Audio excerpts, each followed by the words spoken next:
when it comes to the series that we have in front of us, because both teams seem to be kind of similar in terms of pace.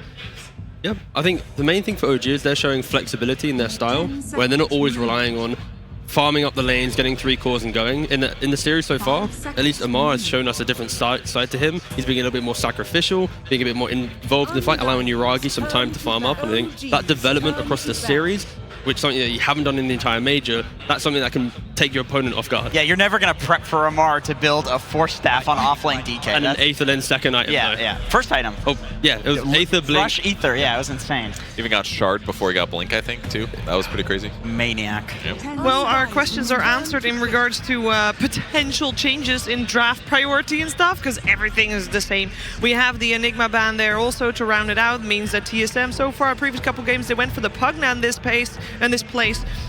But this is the time where they might need to change something. Is TSM even talking about the draft right now? I mean, they look like they're chilling. Just Yeah, chilling. they're chilling. What are we going to pick? It's the Pugna. They're literally teasing us. Oh man, they're memeing. Yeah, Oh, they're it's gonna memeing. get They're memeing. the Pugna's They're come- Wait. Oh, okay, There's Snapfire. Alright, so That's they of do course change it. There Steel you go. pick as well. OG's been first picking Snapfire in the previous 2 games. I believe Braille has played this mid, correct? I know he did play it mid because in NA it was did. like the thing Yeah. to play mid for like 2 months. So every NA mid player knows how to play Snap mid. I think the really strong thing about a snap opener right now is that you can both cover, first of all, it's flexible, of course, but you can also, it's still good in like both lanes, right? You can still pick a really strong kill dual lane, but you can also still have a comfortable mid that rotates and puts pressure on. And like there's few other heroes that can pivot that well and still be super effective.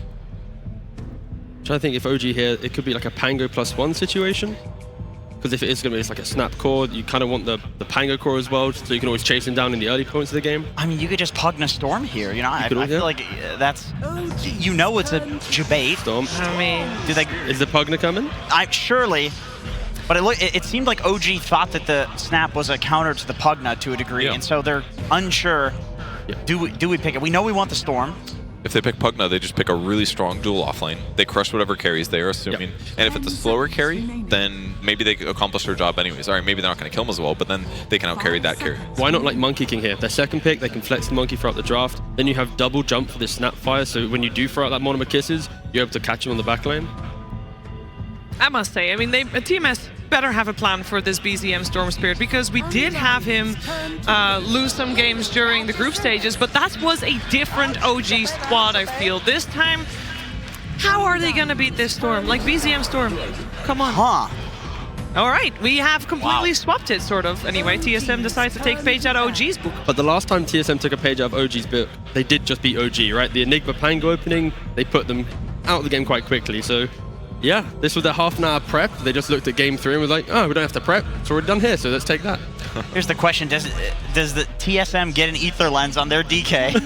Oh god, yes. Surely that was a lot of like Night Stalker with the AoE. Yeah, I don't know. I don't see Saberlight picking up the. I mean, it was cool the against the ether Monkey lens. King too, because he would like long range cut down trees and stun. Yeah, it was people. cool. Like, it was pretty cool. It made sense for a lot of reasons in that game. But I do like the DK response. Good lockdown against Wind Ranger and Storm is really powerful. Lots of magic damage between these two heroes. That's excellent against Wind Ranger, so they have that part covered at least a little bit. And then they can transition to some nice gank squad stuff too. I mean, we got to see the combo literally in game 3. It was very impactful, and it does punish these initiators who want to jump in. If you're waiting under vision, and let's say Storm jumps in, instant counterplay, and then you get to move from there. You always put a hero pretty much to half HP with the DK combo plus any other hero, and that's where OG, they need to be careful that when they do engage, they're timing it with BKBs or at least vision advantage. Yeah, this is definitely a Storm BKB rush sort of game. Not that that's not been the build. That just seems like the prevalent build on Storm in general, but that's when you really want to start fighting if you're OG. Turn to ban. Both teams developing some opponent-specific bans here. OG's turn to ban. Usually it's mostly Amar, but seeing Death Prophet banned, I think that makes a lot of sense. Yeah, still the Monkey King removed by TSM. One more ban for OG. They're kind of keeping the flexibility of DK alive. With Monkey potentially in that safe lane, DK in the off lane, of course. You don't really want to have that melee matchup. Was it No Tail or Seb that tweeted that Moon Meander's Mirana was like the best they've seen? That was No No Tail. Tail, yeah. That was No Tail. Yep. And then it was Saberlight who tweeted at OG that he'd beat them, and then Seb that tweeted at Saberlight that. There's a lot of tweeting Yeah. action going on between these guys, yeah. For sure, for sure. But the Mirana looks like a pretty good pick for TSM. I like the idea with the Mirana. It would work out nicely. It might change their lanes. Maybe you want to wait to pick it until you see... I guess you have to pick both your heroes now. Why is Mirana a good pick here? Why does it fit? Just lanes well with DK, obviously. It's lots of stun setup, especially if they get like a initiator mid as well. I don't think it'll be a 5 Mirana in this case with these guys. Now this is the game where they might get that Slada for OG. You have a Grimstroke already, you now have a Storm jumping, double Inkswell targets to get on the back lanes. They want to look for fights with these heroes. That's a good point. Yeah, in most other games, Starter hasn't looked that effective because it feels a little finicky. But yeah, with Inkswell, it makes it feel a lot better. Again, it depends on TSM pick, but just to keep it in mind if you're TSM. Yeah, they're really thinking about this. A lot of the reserve time in the last draft was used on the bans. This one, more so, it's the picks. It's very difficult to flex heroes when you're first pick, because this position here, you have to pick 2 heroes, you've already locked in, you know, the snap, the DK. You kind of want to keep them open, but you have to reveal something. That's why teams often enter this phase of, you know, support plus another core, and then you get to kind of hide the core for just one more pick.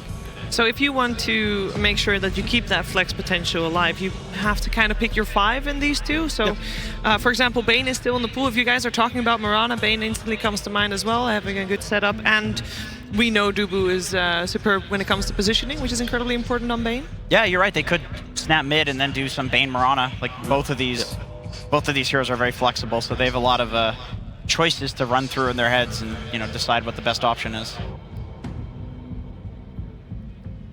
I still feel when you see this much skirmishing, okay, they go Lash. Ooh. Same as game 3. So why these two? You got a little extra tower pressure coming out. That's nice. We know Tomato confirmed great on the Wraith King. These heroes just get tanky really quick, so against heroes that want to jump you and find you, Lesh can go Hood into yours, Hood into BKB, yours BKB, naturally able to keep it alive, and now you're going to have a tri-core of Lesh, Wraith King, DK that are like 20 minutes in the game. You can brush off a Storm jump or an Inkswell combo if you're able to mirror the farm of your opponent. Yeah. Also, in terms of the early game, if Leshrac goes to DK's lane, it's a guaranteed kill, it's set up. If Leshrac goes to Wraith King's lane, guaranteed setup, guaranteed kill. Snapfire, same thing. Like, they have 2 heroes that do a lot of damage, and then 2 with setup, and then 2 heroes that do setup in both of the side lanes. And it's another vulnerability against Grimstroke as well. I definitely agree with that tankiness factor that helps you survive with them going in, but if you can go against them as well, Grimstroke cannot defend himself well. Wraith King's going to be able to dive really far into the back line and get those pickoffs. And more stuns can't hurt, frankly. Should be easier to defend Leshrac because of that. Last game was a little bit harder against the TA at times, but with Wraith King and DK running in, I just feel like it's going to be a lot easier for Lesh to play this game. Well, it's definitely making OG think long and hard about picking up this one. Finally, and they it will go be the Mars. Finally. Yep. The Mars. Mars. Other than Timber, this looks to be his best hero. I think like the Razor gets first phase ban just because it's looked really good as of late. But Mars is just, I mean, it's something else. I mean, they needed a way to kind of keep the fight in a certain area, and this early siege from Leshrac plus DK, now they have a play where Mars can just position in the lane, and then Storm +1 can rotate in when needed, rather than having to all come at the same time. Mars is kind of just the counter-aggression in the early game. I do feel like it does quite well in lane against Wraith King too. You can just kill all the skeletons, low cooldown cleave. That is some filthy odds for OG on the Twitch. Wow. I mean, that's what it's like in the arena too, let's be real. Yep. That's true, actually. And Yeah, OG right. is a game up, and we did establish that the game we just watched, the previous one, it was OG outplaying TSM FTX, especially in those team fights. I guess if you want to avoid that, you just pick easily executable lineups. Do you feel like they have that so far? TSM's is definitely very much like that. I mean, OG's is not that far away from that either. The Wind Ranger makes it easier for them to start fights. The heroes that they have with Inkswell is going to make it easy to get pickoffs on like one guy for sure. So yeah, both lineups I think are pretty easy to execute this game. And finally, we get to see some of that Night Stalker respect behind coming in at the very end. 10 seconds remaining. OG's turn to ban. And Medusa will be the final ban for TSM FTX. They are expecting a quite the hard carry coming out for Jiragi. Banning out Scotty carries, basically they would really undermine Leshrac's ability to transition into late game. because the Scotty is just such a hard counter. So maybe OG will do something similar. Who's left for good Scotty carriers? Still be like the Morphling for OG. 5 seconds remaining. We've seen that work out before. Yeah, Morphling on LAN. I think that's a Morphling player's dream. He's 2 games and 2 wins so far, and it's been in the clutch games as well. Yeah. Yeah, being able to instant stat morph before, you know, like a DK stun comes in or Wraith King stun, that feels really good. Much easier to execute that on LAN. Ooh, an IO last ban coming out, still respecting the flex potential for TSM, of course. It's made Leshrac pretty powerful, and not to mention save stuff when OG is all about single target burst, at least jump, burst, kill one guy, relocate could be good. 10 seconds remaining. This is the 5 seconds undying game. remaining. You think so? You throw down the Tombstone, it kind of helps cover the Lesh and the DK. You know, Storm has like top 5 win rate versus Undying. Wow. Okay. All right. Huh. Everyone was shocked at the silencer. Well, it is not the first time that they've picked it. Better yet, the first time that they did pick it, it was also against OG in the first round of the upper bracket. Yeah, Dubu played it. He actually won 1 point in his glaives, and he just glaved it up. And Did he have a Wraith Hand as well or something? I swear he had like a weird build. Yeah, yeah. Yeah, it was a bit of a weird one, but could be okay here. If he gets jumped, obviously he's dead, but the whole goal is they start the fight, you global silence. Yeah, maybe they stun into Inkswill you, but there's nothing after that. Oh, Belastica coming out. That's a lot of fight from OG. Like, again, it just feels like game 3 where they're going to play out their laning phase and they're going to look to take the fight. They're going to easily get the BKBs early. Silencer, unfortunately, as a hero is very hit and miss. If you are able to dictate every fight in the early game and your global has great effect, you can crush the game. But if you don't find that, your enemies get the Mantas, the BKBs online, even the tier 4 items, it can be a struggle. And rupturing Leshrac as well is really powerful because he's normally going to want to run around the fights, so that might really limit his ability to DPS for his team, and it's going to leave it on the back of basically just Wraith King, who might just be chain stunned. All right. This potentially is our final game of the Grand Finals, but I would like to hear you guys' opinion about it. T? Oh, yeah, I'm leaning a bit OG. I see heroes like Storm and Bloodseeker. I kind of lean that way. Okay. Yeah, me too. I'm also leaning OG. And I have a flower. A little bit of a biased panelist coming out. But hey, we've seen this before. The jinx is complete, I feel, but we're going to find out how this plays out. It's time for the 4th game of this Grand Finals. Let's head over to OD Pixel and Synderen. Thank you very much, Steve. Yes, game 4, ladies and gentlemen, just about to get ready to get started between OG and TSM FTX. Sind, we're seeing them do it again. There's a silencer coming out. Not a lot of the other teams really looking or even considering this hero. They've decided that this game, they'll change things up for Dubu, put him on something a bit different. Do you think this is something that OG is going to struggle with, these global silencers, when you consider what they want to try and do? Yeah, I think it's a pretty cool pick in this game, and I think they have the tools that you want to have when you're playing with a silencer. I find this hero is at its strongest when you have reliable engage. You have the Dragon Knight stun, you have a lot of follow-up. So every time OG gets jumped, you have to play around global, and every time OG want to initiate with their Storm Spirit in particular, this seems to be TSM's potential solution here to bring this to a 5th game. But you know, it's hard to go against OG in terms of predictions because I feel like they've just overcome so much adversity in so many of their games. Like whether it's from a strategic nature, the fact that they would drop to the lower bracket after being knocked down by TSM earlier in the tournament. They just seem to find solutions, even when the games are in not perhaps the most ideal spot. At the same time, how many games have OG actually in this lower bracket until the Grand Finals been down severely in any game is the question, right? I think the laning stages for the most part have been all right. And now's the time to continue that streak so you can close it out. All right, here we go already. Some good vibes here between the two teams as they get ready to get things started. Let's see if TSM FTX can indeed push this to a game 5, or if OG can take the championship title here on this game 4. Of course, TSM FTX, they have shown us already one time this series how they can deal with the Seb Wim Ranger. This is what happens when you give the players an extended break after game number 3. They prepare all of the alt chat pre-game. So now they've had time to think about who they want to shout out, what they want to request for game 5. It's funny to see. It's almost like, you know, the vibe has kind of reset. Like they went and had a little snack, had a break in the back with a clear mind. And let's see which team that favors more. Maybe this is a much needed break for TSM after losing 2 back-to-back games. A little bit of a reset could definitely be helpful for them. Interesting setup here from OG. They were going to try and look for first blood down bottom. They had Tiger sticking around for an opportunity, but won't be able to catch any TSM FTX. So, of course, he'll head to the top, look to back up Yuragi.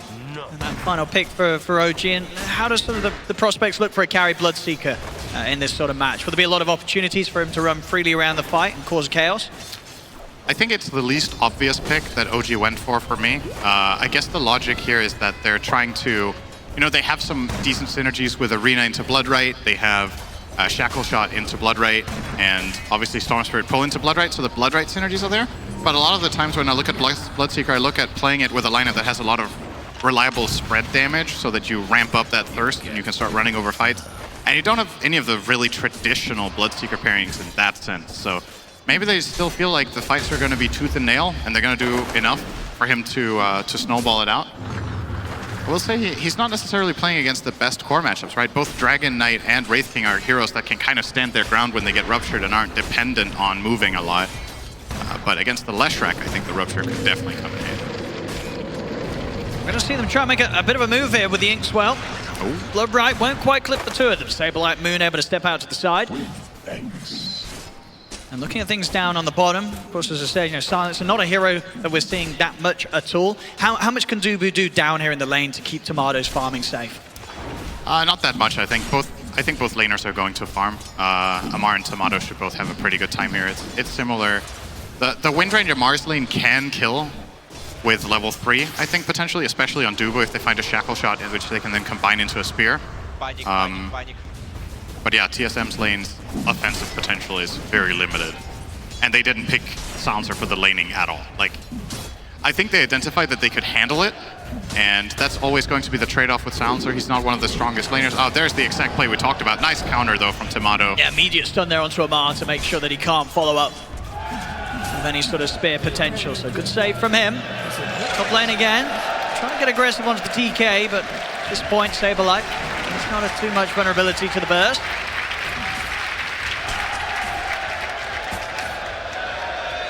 Bottom lane, Seb. Dubu's very, very low here.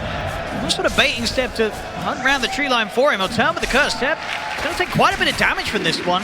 Will live, and in fact, he's baited them into maybe set up for something themselves. They turn with the shackle into the spear. The charges will be there for Tomatoes. He'll try and run away from this one, but Amar and Seb, they'll take him down. First blood for Amar. Top lane as well. TSM to be careful here. Moon getting very low. So immediately Yuragi tried to strike whilst he was boosted up by that passive.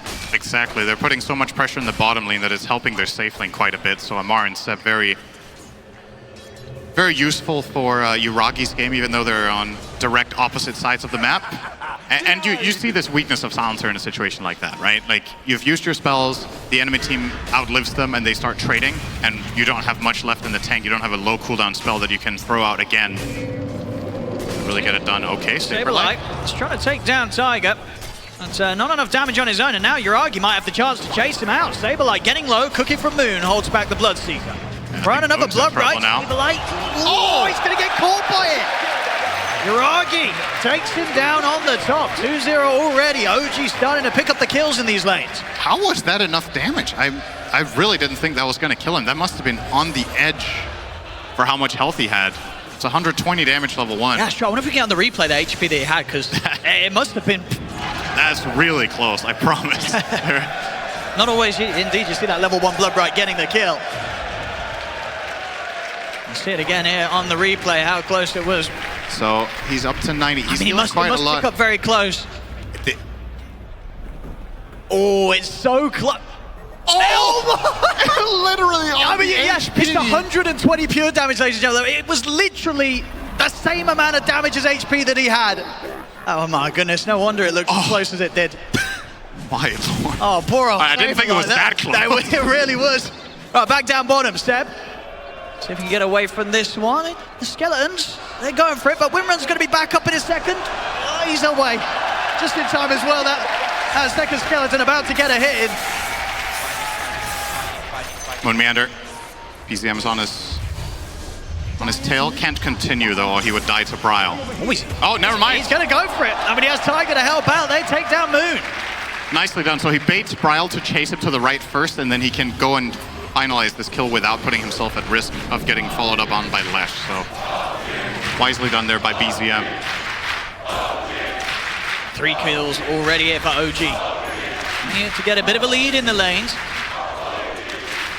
Huge amounts of farm already on Amar and BZM. Top CS for them. See Seb come back in the mid. Build BZM back up. See if they can set up for the power rune. See whose hands it falls into. 6 minutes in. It's going to be BZM. He gets a haste. Definitely has the potential to get something done with that. And this feels so good for Amar, right? He's gone triple Bracer, and he's laning against Wraith King as Mars. He's level 6, Tomato! He's straight in for the kill, and Amar, he's able to walk in and take it. So far ahead in this bottom lane from that early start. He was a full level up on Tomato and immediately converts that into an arena kill. Even getting, he wanted more. He started spearing Dubu there, but look at these quick moves. Top lane, we're going to have a TP over from BZM as OG baited some action. They set up with the X-Force stun over towards Saberlight. Zip forward. Saberlight, he cannot escape this. There's going to be too much magical burst coming out from the storm as BZM catches him by surprise with the TP top. In the meantime, Seb is going to get some space. So effectively what OG have done here is that they traded a little bit of Wind Ranger experience away bottom to get Amar level 6 faster. Seb is low level right now, only level 3 sitting in that mid lane, but look at what it gave them. Gave them a solo kill bot, Amar needs no help any longer, and now Seb can sit and take mid while Storm rotates top, so just textbook stuff, moving the heroes around in this early laning stage and getting huge value. Very comfortably at the top of the net worth, 2 of their cores, and Bloodseeker almost 3rd. Might actually get 3rd if he manages to farm up this stack together with Taiga. Even level 1 Stroke of Fate actually does so much damage to a triple stack. Yeah, they should be able to clear this. Yeah, you'll get it. Less Moon, they can try and steal some of this from OG. Okay, got a bit of it there, Saberlight. Got a couple of the medium value creeps. Actually, they steal away a decent chunk now. Yeah, they get the majority of this. That went better than I thought it would for them. So good steal here from the 2. Maybe with the cookie setup, they could try for a kill. Immediate Phantom's Embrace does come out to try and slow down the silence. That will get the chance for the Tiger to get the ink spell off himself. So Saberlight can't commit for the kill. Moon's going to opt for the TP out. He's away in time. Heads up play there. In the meantime, bottom lane, Amar. Again, Tomato will retreat to the jungle, and that's going to be 2/3 of a tower claimed by a solo Mars. Like, this isn't any involvement from a gank or a pushing hero, anything like that. No siege creep either. He's just slowly over time whittling away at it. Tomato cannot solve this lane on his own at all against a Mars with triple brace and soul ring. So tanky here early on. This itemization is incredible value for the time being, and Amar knows exactly how to get the impact with it that he wants. Absolutely, makes it very unappealing for TSM FTX to make some sort of half-hearted move down here to deal with him. They'll have to bring the numbers if they want to try and threaten Amar in this early game. Yeah, I think theoretically speaking, even Leshrac rotating down here isn't a guaranteed kill. If there's any TP rotation from a Storm, that could end badly. Because they have to burst through 1,600 health on that Mars, and Wraith King is not going to do much of it, that's for sure. So, yeah, only Leshrac can really do that. And they just don't want to use the resources there. They're going to look for their own move top instead and likely just concede bottom tower. As it stands though, Tiger, the only one showing on the wave. Ideally, TSM FTX, they want to find Yuragi. They may just have to settle for Tiger though. Saberlight reveals himself with stun opener. Take out the support, and with Bryle around, they'll get some damage done to the tower. Yuragi will have to step out to the side. High chance the TSM will get the objective out of this movement. Yeah, Brawl's got 4 points in Edict, so in 10 seconds this tower is going to be taken out, unless OG are actually planning this. This is a high-risk but high-reward move from them. They're bringing in Amar as well. He's TPing over, they're ready to try and get the action started. Saberlight's been ruptured, Arena's down, Spear controls, Saberlight, he's going to be going out for sure. Off to the side as well, Seb catching Moon with the shackle. As they take the kills and keep the tower alive. Most teams drop that tower, and I love that OG defended it. Such a good play call there. They're going to get the zip over as well. BZM, he's back over towards the mid. He's going to get the setup on the Bryle. Bryle in trouble. Caught out by the X-Force stun. He'll get taken out. The curse is there on BZM. He is fine. Yeah, he's fine. Quick moves from OG, from defending the top tier 1 to making the move on Brawl in the mid. 8-1 and a 2k lead. OG off to a fiery start. Again, BZM finds himself the Fairy's Trinket in this game, so he has Fairy Trinket as well as 3 nulls, so a lot of mana cost reduction here in his build.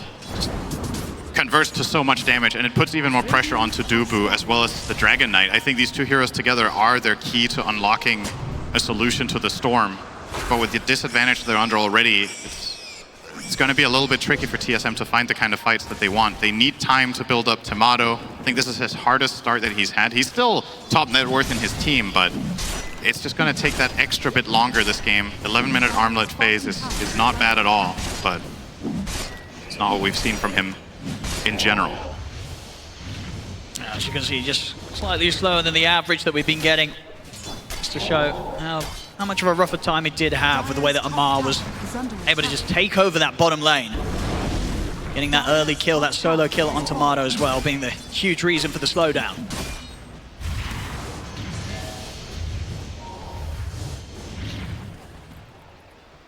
See what TSM FTX's plan is going to be next. Maybe looking to fight once Bryle has the Yules done.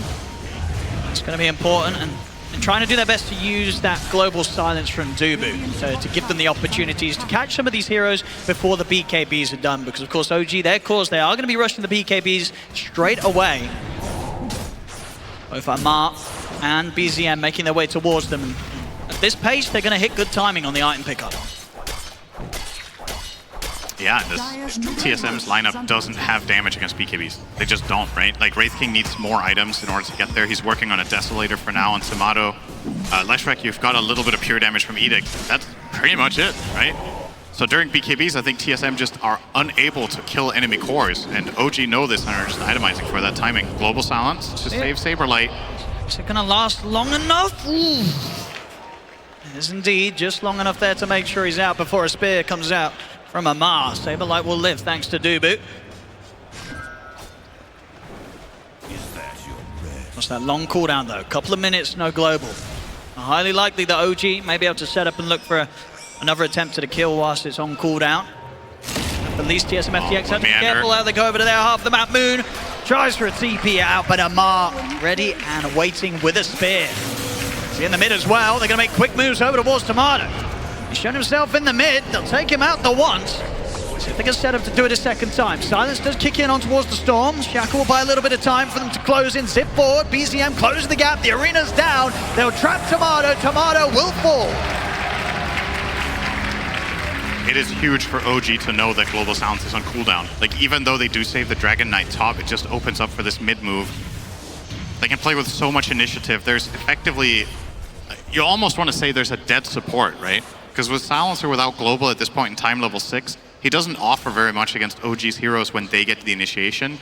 He can contribute when his own team is going first and then prevent some sort of a counter combo with Last Word and get a little bit of damage in the slow out with the Curse, but against these jump in burst moves from Storm and Grim or Mars Grim with a power shot on top, Silencer doesn't offer very much right now. It is one of the weaknesses of the hero you really need to find value out of Global, all right? They know the importance of trying to make moves whilst the BKBs aren't done yet. They find Jiragi. Good smoke up from TSM FTX. See if OG can punish this. EZM's going to turn up, get himself up to the high ground to see the positioning. TSM FTX back off and look to try and push it on the mid here with the remainder of that Elder Dragon form. So a quick kill on the carry and a good opportunity to try and look for another tower themselves. Yeah, Saberlight with his dagger needs to lead the charge here. He will lead the charge onto an illusion though, and that makes for an easy opening. Yeah, they're going to get the jump immediately over towards Moon. Moon cookies up towards the high ground, turns with a blast. Spear will finish the job. BZM even thinking about going for more, but the curse does catch him. Low on the mana, he'll pull back.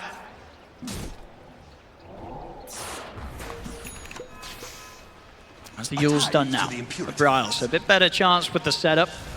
Some sort of way to save himself by time if he ever gets jumped upon by BZM. Yeah, not only save himself, but also the possibility to kill, right? If the Storm jumps him and he uses him, it's a guaranteed setup for Split Earth, unless if he gets immediately countered by a Shackle Shot or a Mars stun, but Amar has not gone for Dagger. He's completed a BKB 15 minutes in instead. This Mars is more or less invincible, I want to say, at this point, unless he gets chain stunned until his death. seems like a tall order, so he can play very aggressively. I wouldn't be surprised to see OG look for a smoke toward that mid-tier 1 tower soon if they find any pick bottom that would allow them to get that extra bit of map control going their way. See if they can go for Saberlight. Quick blink. As soon as you see Zamar.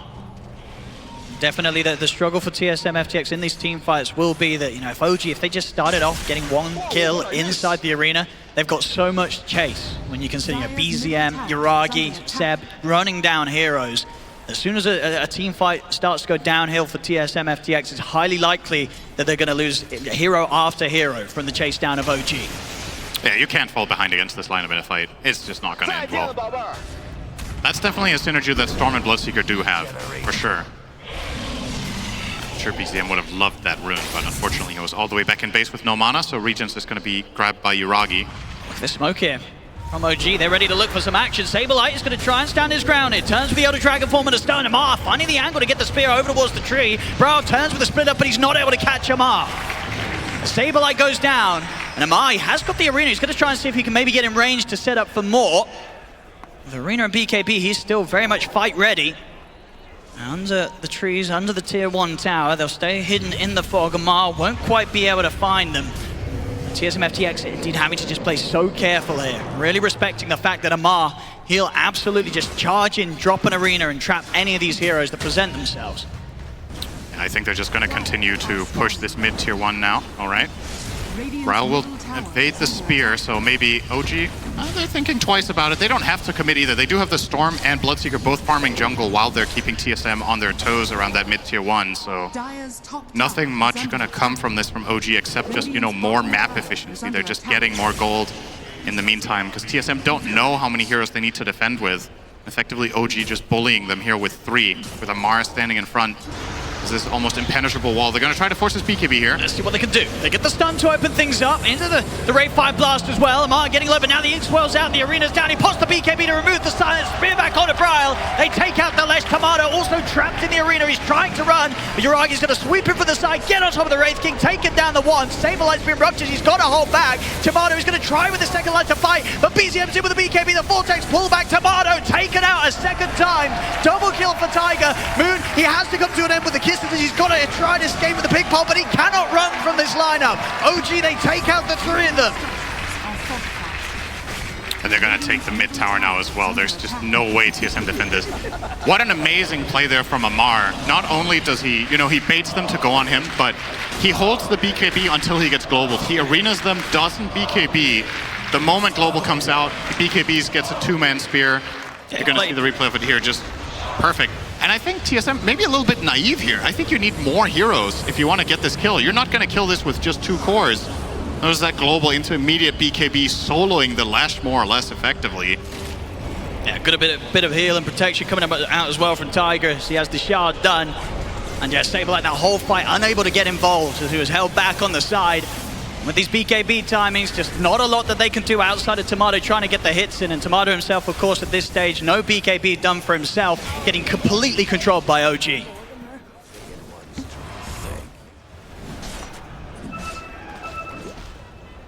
Is that the John Travolta meme?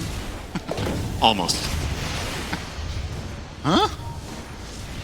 Yeah, well, looks like there's a little bit of confusion in the TSM camp. I'm not sure what caught them off guard there, but OG are just outclassing them in this game. All two boot. Looking very dead here. They get a quick jump onto him. Another kill added to the score here for OG, 16-2. As they sweep the map in order to make sure that TSM FTX don't feel safe anywhere that they step out. They've got to be so careful, especially with Amar leading the charge. Blink BKB, he is ready to catch anybody that he sees. Oh, top lane Saberlight, BZM. He has Arcane Rune. He's not getting out of this one. This is just going to be another one, surely. The Gale Force as well, blowing Saberlight back over towards Seb. Moon Meander. He'll get out of the Bloodbright, but he won't get away from these two. Vortex pull back, another kill for OG. TSM FTX just seemingly unable to slow them down at all. they don't have the solutions when they get jumped. They need to be so selective with when to use Global Silence, and it's not them taking the initiative. I think for TSM now, you have to wait for Tomato's dagger, and then it's go time. I think the longer you wait, the more you're going to start. You're just going to continue bleeding. You're losing map control. You're losing the power runes. BZM now getting a DD as well. It's getting worse by the minute. You're running out of time, basically. The moves have to start happening. I don't know, like maybe you can wait for Brawl's BKB, but how many heroes is that going to cost you? It just feels almost impossible not to get jumped by this OG lineup in the meantime.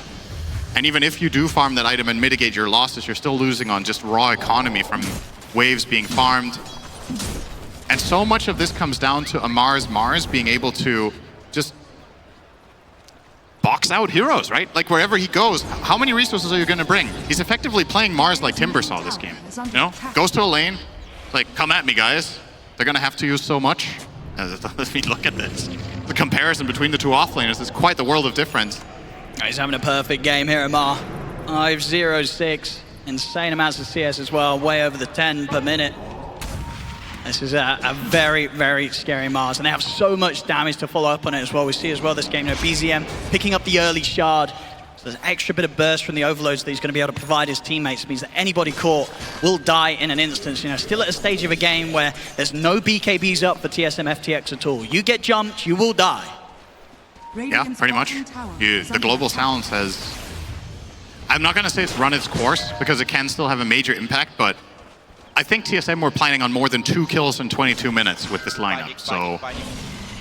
Yeah, maybe it's time to panic a little bit. Better keep it cool. Look for the options that you do have, which are, once again, very item reliant. So, Dagger on Tomato is complete.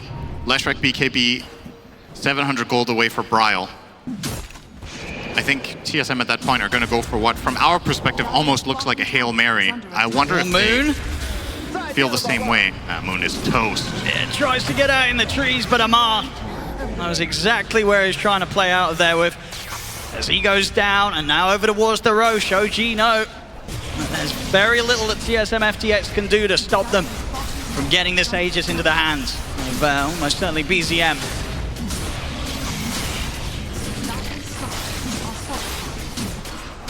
As TSM just trying to take something in return. They're working on towards the push down bottom, but TPs are coming in. OG, ooh, not quite able to catch him. Stabilize able to blink out in time, but BZM, he does look to attempt to chase. And TSM FTX will get their way out of there. A bit of damage done to the tier 1, but not even able to finish that off with the space they were trying to play with. They put the Aegis on the Bloodseeker for the Storm. Yeah. I guess BZM just feels so safe in this game that he doesn't need it. A lot of the time you want to put this on Storm because the second life with the full mana bar is just insane value. But it can also be nice on Bloodseeker for sure. Oh, he's been found at the top. Let's see if there's any way of getting out of this one. There is, and Bryle goes down.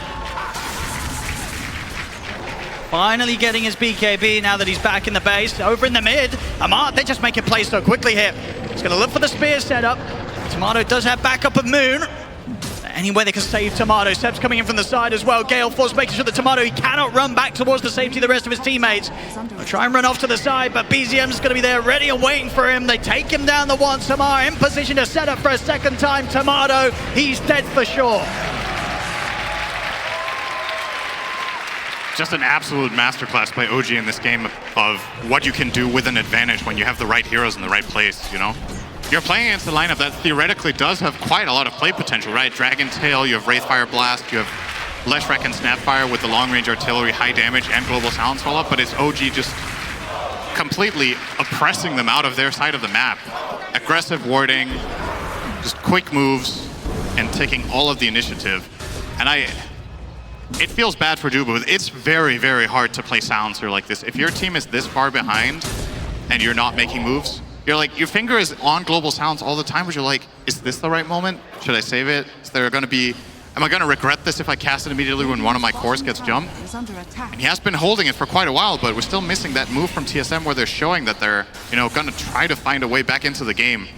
I think if you keep, again, if you just keep farming even further, now you've got your BKB on Lesh and you're still not trying to take initiative with this. How many more items are you looking for? Are you waiting on the BKB on Dragon Knight as well? Are you waiting on the one on Wraith King? And then once again, how much is it going to cost? Like, how much are you bleeding out? You're going to lose bottom tier 2 at this rate if you don't defend that one. And just a matter of time, you would imagine, before Moon Meander gets his 8th death in this Snapfire against Storm. Just constantly on his tail. Dupe was going to cast spells bottom. It's a bit risky. Knowing his position. Well, they may look for the chance to dive him immediately as soon as he shows himself with the spells, he's out of there. He knows not to stick around. As OG take this tier 2 tower. TSM FTX continuing to just not be interested in trying to make a move until they have the triple BKBs. Tomato is about 1,500 away from his, or rather closer to 2K. And Dragon Knight needing the recipe, so a little less than 1,500. So quite some time here, a couple of minutes. It's a dangerous spot to be up top. Tomato is going to get caught by the controller, Zeb. Jump forward from Amar. Is there any way to protect this Wraith King? It will have Reincarnation. It just came back online. Yes, 5 seconds on the TP. They can't even global TP out here. Arena's out. There's no chance for Tomato's escape. As OG take him out. Put that BKB on hold for a little bit longer. I mean, I guess as far as the gold goes, it's kind of flatlined for a bit now for TSM, so it's, I guess in a way they're doing a little bit better than I was expecting, given the circumstances, but I'm sure I'm speaking for everyone when we want to see TSM get the next kill, you know? First of all, get a kill. Secondly, the dream scoreline that could bring them back in the game. I think we did get that scoreline once before in one of the series, and it did actually turn it around. I want to say, I think it was in the Fnatic OG one. Well, it's not happening here. It's not happening here. BZM making sure that the dream doesn't occur as he takes out Moon Meander. 23-2. He's pretty much got that Lincoln Sphere done. I mean, between that and the BKB. I mean, this is backwards. That's true. That's pretty close. I'll take that. Saberlight. And still, of course, yet to get that BKB picked up. It looks like he's going to... Oh, no, okay, BZM's ready to go back in. Not quite able to get the correct read on his position. He's still got some mana to play with, and Seb, he's coming in from the side. They've got the shackles. Saberlight. There's no escape from it. Inside the base, Tomato just gets taken out. Amar and Yuragi diving the high ground, killing Tomato. They just can't even catch a break. They can't even get the opportunity to get these BKBs done. And every time they get a new item, the same's happening on OG's side. Now we've got a Lincoln Spear up on BZM, getting his level 20 talent after this wave. Just keeps the ball rolling. Yuragi also working on a Lincolns of his own against that Dragon Knight. Now Browl's going to go in, but they have two dead heroes. I mean, it's a good stun. All right, kisses. That's going to be a dead Yuragi. That's a huge kill for TSM FTX to get. The thing is, the rest of OG, they're ready to fight and take kills in return. Amar, he's taken out Bryle. They'll turn over towards Tuba. In fact, Amar, he's going in towards the tier 4, jumps in with the arena, catches Moon. As they may have lost their carry, but Yuragi knows he's not even needed. The rest of his team able to take a very, very favorable trade once again for the squad. I mean, it looked like a potential opportune moment because the Aegis expired and they get that jump on the Bloodseeker, who doesn't have BKB. So I can see where they're coming from. You're also a little bit desperate at this point, right? Like, nothing has been going your way for 15 minutes. It just feels like perhaps electing a 3v5 there was not the way to go. They did get the kill they wanted, but it cost them everything. On Tomato. Oh, no. Oh, they're making their way straight towards him. He's out with the blink. The Gale Force will start to blow him back. If there's any way they can get any jump, it doesn't look like it. Tomato dancing around. Feeling confident that they won't be able to get the jump on him now. He'll be fine. But still the eternal struggle here for TSM FTX to get these BKBs done on their cores. Very, very hard for Tomato and Saberlight to just get out to get that final bit of gold. Saberlight should have it off this creep wave. At least, yeah, very, very close to. Were you on the phone with No-Tell? Radiant are scanning. See if OG are going to be able to find another hit onto TSM FTX before the BKBs are out. Satanic turn on Amar and well on the way towards the Lincoln Sphere. This is building to be invincible, almost really, to the damage output the TSM FTX have. And one chance there that they showed the ability to get a kill with Yuragi. Getting caught as close as he was. Unlikely to happen again. 17k lead for OG, 28-3. BZM styling on them in the mid, clearing out the wave. There's a BKB for Dragon Knight, so they get one more. Tomatoes is still not complete, minute 30. Having an absolute terrible time in this game. 0-7-0 on the Wraith King. That's rough. I think this might be the hardest game he's played all tournament. Well, I'm sure it is. Question is by what order of magnitude? Just been completely shut out. Just nothing going their way. And you know, there's only so much you can do. Like I've talked about, you need to kind of select the key moment where you're like, okay, this is when we go for it. This is our all-in play. I feel like the chance of this all-in play succeeding just goes down minute by minute because, yeah, sure, you're getting your BKBs. Second Lincolns now. There's Lincolns on Storm and Bloodseeker. You're fighting into Wraith-packed Windranger now. And Amar has Satanic. So who are you going to go on? So hard for them to get the jump. They can't rely on that Yule setup. They can't rely on that Wraith Fire Blast with Tomato when it comes to the cores with the Lincolns. Bottom lane, Saberlight. He's out of there, but Bryle, he's been found, tries to TP out, but Seb finds him with the shackle. It's Bryle down for 70, of course. Was spending up, so no chance for a buyback. We'll see over towards the mid. Jiragi's going to look for Moon, and he's going to catch him. The stun connects, Moon taken out.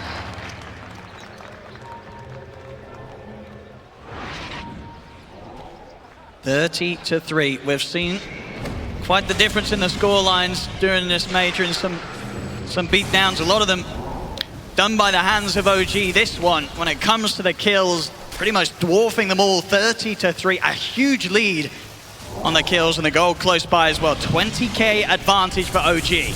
This is generally not the kill distribution you're expecting when you say this game had 1 kill per minute. But you know, one team is accounting for, what's that, 91% of all kills. It's tough times for TSM. You know, you're trying to look for a bright point for them, but they need to present it. It's just OG with all of the initiative, making all the moves. BZM going for a huge dive. If he would have caught anyone there, that's one for the highlight reel, but no target. No one's connecting on that huge ball lightning. Straight down through the mid with a TP. If that connects on Silencer, it is a one-shot. Well, here we go. Okay, now it's time. They've got the BKBs. What can they do? They're going to try and jump Jiragi, but he's immediately responds with the BKB. The Linkers of the BKB, they can't quite get through that and find a stun to connect. Jiragi's fine. Quick reaction, but TSM FTX not to be hard done by. They're going to go for it again. Another smoke. They know that Jiragi's BKB is on cooldown for a minute. This might be the window that they need to find some action. But OG, they're fully aware. They're going to start to group up and make sure that if Jiragi is the one to be found, the rest of the team's around him. Look at Mars positioning. He's just running into Look how much HP he has. You don't want to jump this Mars. This guy's not dying. He has Lincolns too. They're going to try and get around Amar and look for the backlines. All right, Amar's going to just run into There's the jump. They'll get themselves on top of Tiger, immediately looking for the Grimstroke. They'll get him. Over to the side though, Amar will drop the arena. Doesn't manage to catch anyone though. Saberlight turns towards 7, Juragi. Off the backlines, BZM will zip straight forward towards Dubu. The God's Review takes out the Silencer Spear as well, connecting onto Moon. 2 down. Juragi, he's looking to clean up as well. Saberlight falls. Tomato goes down the one. See a buyback come out from Moon. Tomato's going to opt for the BKB TP out, tries to toggle his way to safety, but he cannot survive. He goes down, chase over towards Bryle. Moon with the scatter blast, trying to push back OG, but the shackle connects. Triple kill for Juragi. GG is called. OG, they'll take game forward with that. The series instead, the championship title as well. 3-1 against TSM FTX. And we really did see this last game very much a testament to how well OG's played here at the Major. They make the lower bracket run, and to do it with the newer squad, the newer names, and with a change in roster at the beginning of the Major.